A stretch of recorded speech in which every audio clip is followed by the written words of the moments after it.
Depuis les attentats de Paris le 7 janvier dernier, un texte a beaucoup circulé sur le web, vu par 800 000 personnes, les lecteurs du Huffington Post, et partagé massivement sur les réseaux sociaux.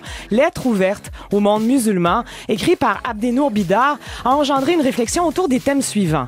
La part de responsabilité de l'islam dans le fondamentalisme islamique et le besoin de spiritualité qu'ont les êtres humains de partout au monde, nié malheureusement par le monde occidental. Nous joignons à l'instant Abdenour Bidar dans notre studio de Paris. Bonsoir Abdenour. Bonsoir. Abdenour, parlons de votre parcours parce que c'est intéressant puis ça dit des choses sur vous, évidemment. Vous êtes né le 13 janvier 1971 à Clermont-Ferrand, en France. De parents français, votre mère s'est convertie à l'islam à travers le soufisme. Vous êtes docteur en philosophie.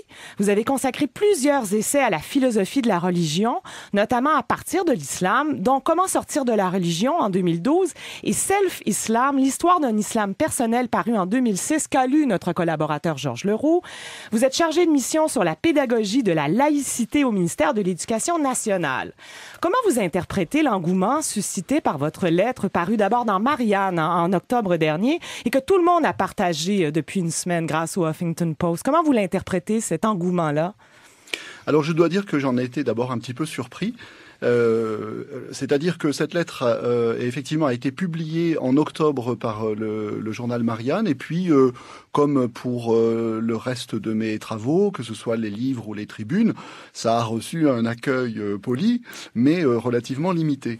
Et puis hélas, hein, eh bien il y a eu les événements tragiques qui ont coûté la vie à un certain nombre de personnes à Charlie Hebdo, puis dans l'hypermarché Hypercacher. Oui. Et là, tout d'un coup, tout le monde s'est mis, je crois, à se poser des questions sur l'islam et à se poser des questions sur ce djihadisme terroriste qui prétend s'exprimer, si on peut dire, si on peut parler d'expression au nom de l'islam. Ouais. Et dans ce contexte-là, eh bien, ma lettre a été publiée à nouveau et elle a eu ce succès considérable, dont évidemment, hein, étant donné les circonstances tragiques dans lesquelles nous sommes et à l'occasion desquelles elle est ressortie, d'une certaine façon, je me serais bien passé. Hein. Oui, certainement, on vous comprend. Vous avez dit au Grand Journal, vous l'avez écrit aussi dans cette lettre, il faut que les musulmans acceptent que le monstre de l'islamisme est né de la religion musulmane. Qu'est-ce que vous voulez dire exactement?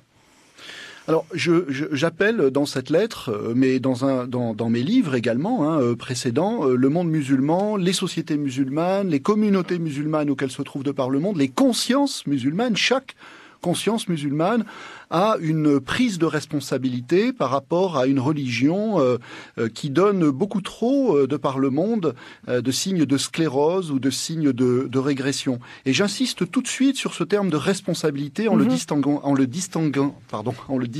bien de celui de culpabilité. Vous savez.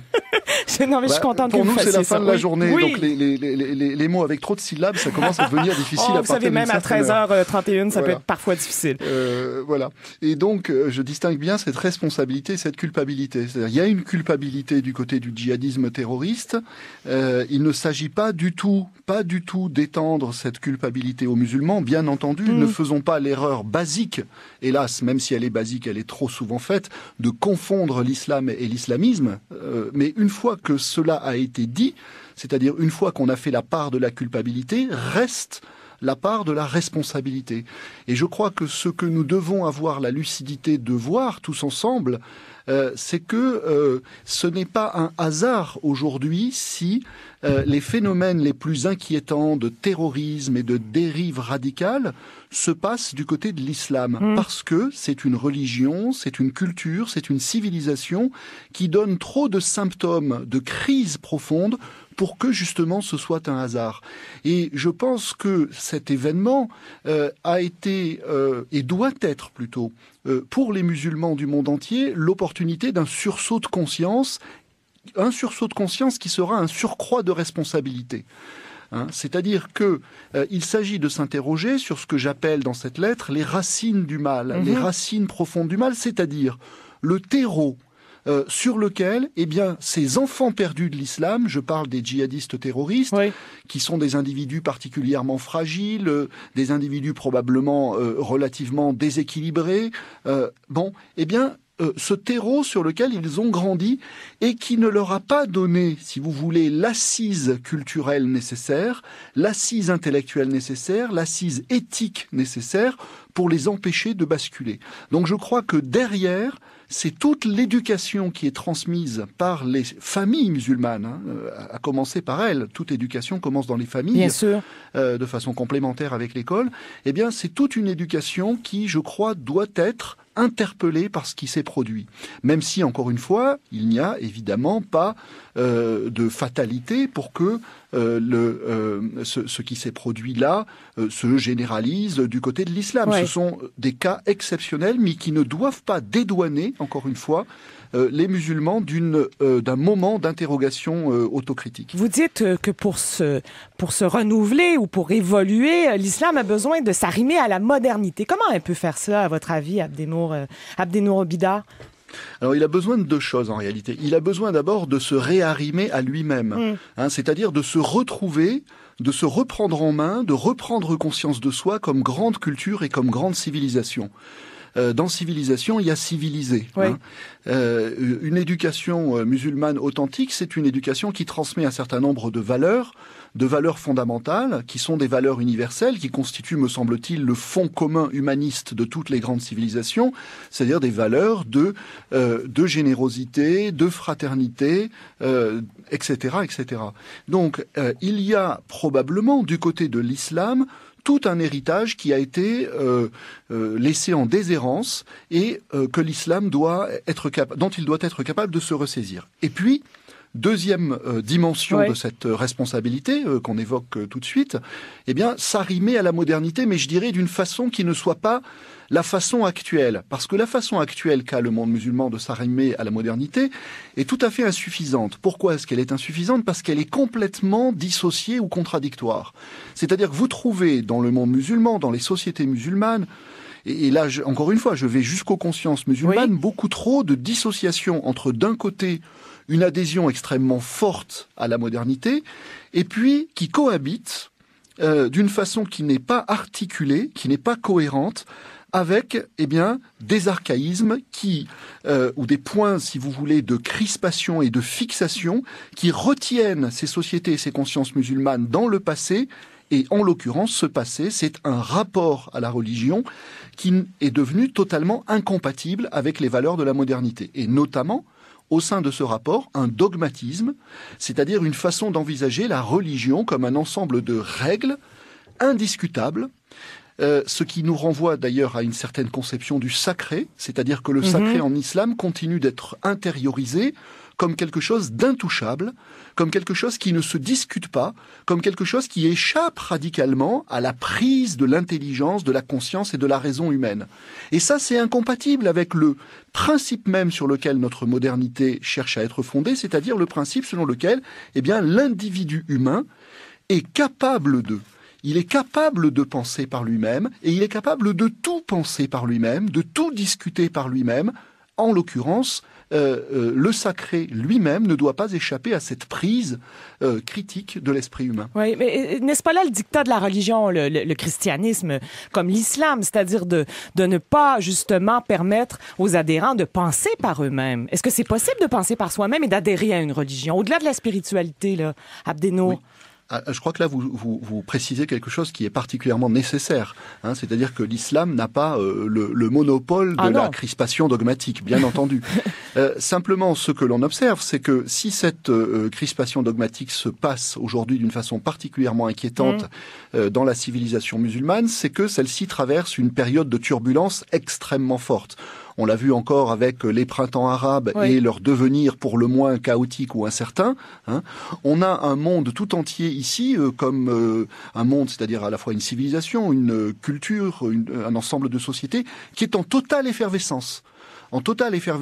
Et évidemment, dans ces périodes qui sont des périodes de très très grande insécurité, d'insécurité sociale, mais aussi d'insécurité psychologique, de façon presque compulsive, les individus les plus vulnérables, les plus fragiles, vont se raccrocher à ce qui apparaît comme un pôle de stabilité, comme un refuge de stabilité, c'est-à-dire une religion dogmatique qui nous livre, ou qui est censée nous livrer, ou dont on attend qu'elle nous livre, une spiritualité clé en main. C'est-à-dire une spiritualité qui ne demande aucun effort, mais qui demande simplement à être obéie. Oui. Voilà. Mais évidemment, n'importe quelle civilisation, à telle ou telle période de l'histoire dans laquelle elle s'est trouvée elle-même déstabilisée, on peut penser à ce qui s'est passé dans les siècles précédents pour le christianisme, eh bien, il est évident que cette crispation dogmatique va là encore être un réflexe. Donc je précise ça parce que j'entends beaucoup de critiques de l'islam qui me paraissent totalement infondées, selon lesquelles on aurait affaire avec cette civilisation et cette religion, à une espèce de cas à part à l'intérieur de la civilisation humaine. Moi, je dis en réalité, hélas, rien de neuf sous le soleil humain. C'est-à-dire qu'on a affaire à un phénomène qui est, que ce soit à l'échelle ici en France ou à l'échelle mondiale, un phénomène de déstabilisation profonde des communautés et des sociétés et des consciences. Et à partir de là, la vieille fonction refuge de la religion qui se met à fonctionner. En même temps, le besoin de spiritualité, vous avez beaucoup écrit là-dessus, est fondamental pour les êtres humains. Vous dites d'ailleurs que ça a été l'erreur de l'Occident de nier ce besoin de spiritualité. Est-ce qu'on peut vivre sans spiritualité, à votre avis? Moi pas en tout cas, mais je vais peut-être pas prendre mon cas pour une généralité. Oui. Mais ça c'est particulièrement intéressant parce que ça nous montre à quel point, quand on pose cette question-là du besoin de spiritualité, à quel point aujourd'hui on est tous, mais tous, à l'échelle globale, dans la même difficulté, dans la même incertitude et dans le même déficit. Et là encore, c'est intéressant de le dire comme ça parce que ça empêche d'isoler l'islam comme un cas à part. Nous, en Occident, on est les fils ou les petits-fils d'une société, d'une civilisation qui est complètement désenchantée, qui est arrivée à bien des égards au bout du rouleau, c'est-à-dire que ce qu'on a appelé tout au long du 19e et du 20e siècle les religions de substitution, c'est-à-dire les grandes religions politiques, les grands messianismes politiques, qui avaient produit des très grandes espérances collectives et qui avaient donc tenu lieu de la fonction du religieux, c'est-à-dire la fonction à la fois de rassemblement et de galvanisation des énergies et des consciences. Eh bien, ça, c'est en situation de très très grande déflation et on se retrouve là avec la fatigue d'être soi, une vie qui n'a que des petits buts, je dirais assez horizontaux et matérialistes. Et puis en face, qu'est-ce qu'on a pour ce qui concerne au moins le monde musulman? Eh bien, on a un monde qui est capable de critiquer cette espèce de désenchantement occidental et cette matérialité occidentale, mais qui, à la place, ne propose que la plus vieille recette du religieux tel qu'il a pu organiser le monde humain pendant des siècles et des millénaires. Et en fait, ce qui est tragique, c'est qu'on se retrouve face à deux impasses qui sont face à face et qui, en miroir, et c'est ça la raison de l'hostilité mutuelle, c'est qu'en miroir, eh bien, chacun renvoie à l'autre le visage de sa propre crispation et de son propre vide sur le plan spirituel ou de sa propre incapacité à produire collectivement une spiritualité pour notre temps. Parce que la solution n'est pas du côté d'un monde désenchanté, c'est-à-dire on ne fabrique pas de la civilisation humaine uniquement avec du sociopolitique ou uniquement avec des capacités technologiques. Et puis en face, ce que le monde musulman peine à comprendre, c'est qu'on ne fabriquera plus jamais de la civilisation avec la religion comme moteur de l'histoire, c'est-à-dire comme étant au cœur du réacteur fabricateur de la civilisation humaine. Ouais. Aujourd'hui, dans le monde musulman comme ailleurs, la religion a été secondarisée, c'est-à-dire que même si elle revient, elle est un fait culturel parmi d'autres, une référence parmi d'autres, et donc elle a du mal, si vous voulez, à accepter de ne plus être en première ligne ou au centre. Et donc à partir de là, si vous voulez, je crois qu'une part importante de l'hostilité aujourd'hui qui a été hystérisée dans la théorie du choc des civilisations entre l'islam et l'Occident, c'est qu'on a deux civilisations qui s'en veulent mutuellement d'être aussi mal en point l'une et l'autre. Vous avez raison. Vous travaillez à la fois pour une compréhension du besoin de la spiritualité, puis vous travaillez aussi dans le sens de la laïcité, notamment pour le ministère de l'Éducation. Comment vous définissez la laïcité? Vous, c'est un terme qui a été très galvaudé, qu'il l'est encore au Québec. On l'a vu cette semaine. Alors, je passe mon temps ici en France à essayer d'expliquer que la laïcité n'est pas et ne doit pas être l'ennemi de la religion. Ça, c'est vraiment, si vous voulez, le grand combat du moment. J'essaie d'expliquer de la façon la plus posée, au milieu de débats qui, sur la religion et sur la laïcité, sont souvent à peu près hystériques. J'essaie d'expliquer que la laïcité n'est pas une religion concurrente des autres religions, mais le principe d'organisation politique qui permet à tous, croyants et incroyants, d'être à égalité dans la jouissance des mêmes droits. Donc, on peut être croyant et laïque, on peut être agnostique et laïque, on peut être croyant de telle ou telle obédience ou confession et laïque. Et ça, croyez-moi, c'est vraiment très très difficile à expliquer parce que la laïcité ici est tiraillée dans tous les sens, instrumentalisée dans tous les sens, avec ce génie français de la division. Oui. On a cette espèce de génie noir qui consiste à faire de nos meilleurs principes, nos meilleures raisons de s'engueuler tous interminablement. Il y a le danger de l'exclusion aussi, autant en France qu'ici au Canada, quand on réfléchit à des chartes de laïcité.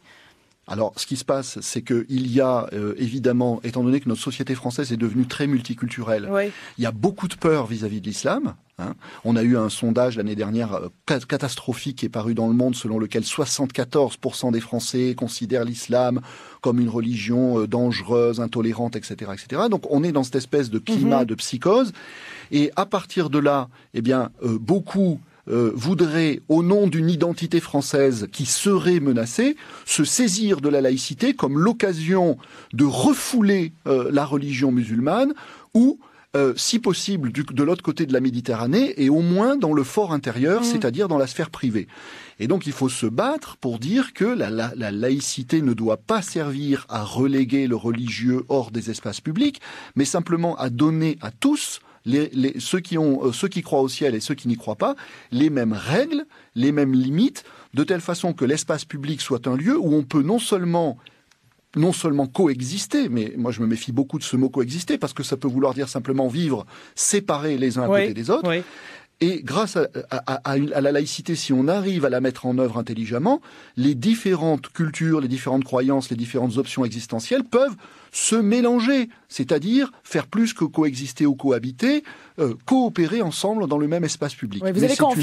C'est une lutte de tous les instants. Oui, vous avez confiance en cette possibilité-là dans le contexte sociopolitique actuel, autant en France d'ailleurs qu'ici, hein? Vous n'avez pas peur d'être récupéré par les politiciens? Non. Alors plus je vieillis, j'ai un problème. Plus je vieillis, plus je suis optimiste.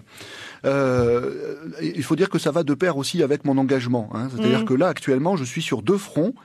La laïcité, la question de la laïcité et la question de l'islam. Et d'ailleurs, c'est pour ça qu'on fait appel à moi, parce que souvent ici en France, je ne sais pas ce qu'il en est chez vous, mais on a des spécialistes de l'islam ou de la laïcité. Et je crois qu'aujourd'hui, étant donné la façon dont les questions se posent en France, il faut absolument être capable ou plutôt disposer d'une certaine culture et d'une certaine réflexion sur les deux, dans les deux domaines. Mais je dis ça, j'ai oublié votre question. Pardon. Je suis un peu emballé. Je disais que vous étiez habité par la confiance, hein? Visiblement. Je vous demandais pourquoi, parce qu'on voit combien le discours des gens qui sont en faveur de la laïcité est souvent récupéré par les politiciens. Ah oui, bien sûr. Si vous voulez, j'ai confiance, mais après les derniers jours, là, je vous avoue que j'ai eu des petits instants de doute et non pas de découragement, mais quand même de perplexité. Parce que je me dis que vraiment c'est tout à fait dommageable qu'on soit obligé d'attendre des événements aussi tragiques pour se dire tous ensemble, collectivement, qu'on doit utiliser le principe de laïcité autrement que pour se diviser, se stigmatiser et rester dans des logiques d'accusation. Parce que cette logique d'accusation, c'est ce qui prévaut actuellement en France dans deux directions opposées. Une partie de la population française accuse l'islam, en fait le bouc émissaire de tous les problèmes de société. Et en face, les musulmans, un certain nombre de musulmans se disent la laïcité est une arme de destruction massive de la diversité, la laïcité est l'ennemi de la religion, les principes de la République, en réalité, sont des promesses menteuses parce que la société française ne veut pas nous accepter. Donc voilà, et à partir de là, c'est la foire d'empoigne. Voilà, c'est l'écueil, hein. C'est l'écueil auquel vous allez avoir à faire face au cours des prochains mois. On vous souhaite une fin positive. Nous allons placer les références de vos différents ouvrages sur notre site web. Abdenour Bidar, bonne fin de soirée à Paris. Merci beaucoup de nous avoir accordé cet entretien ce soir. Merci beaucoup.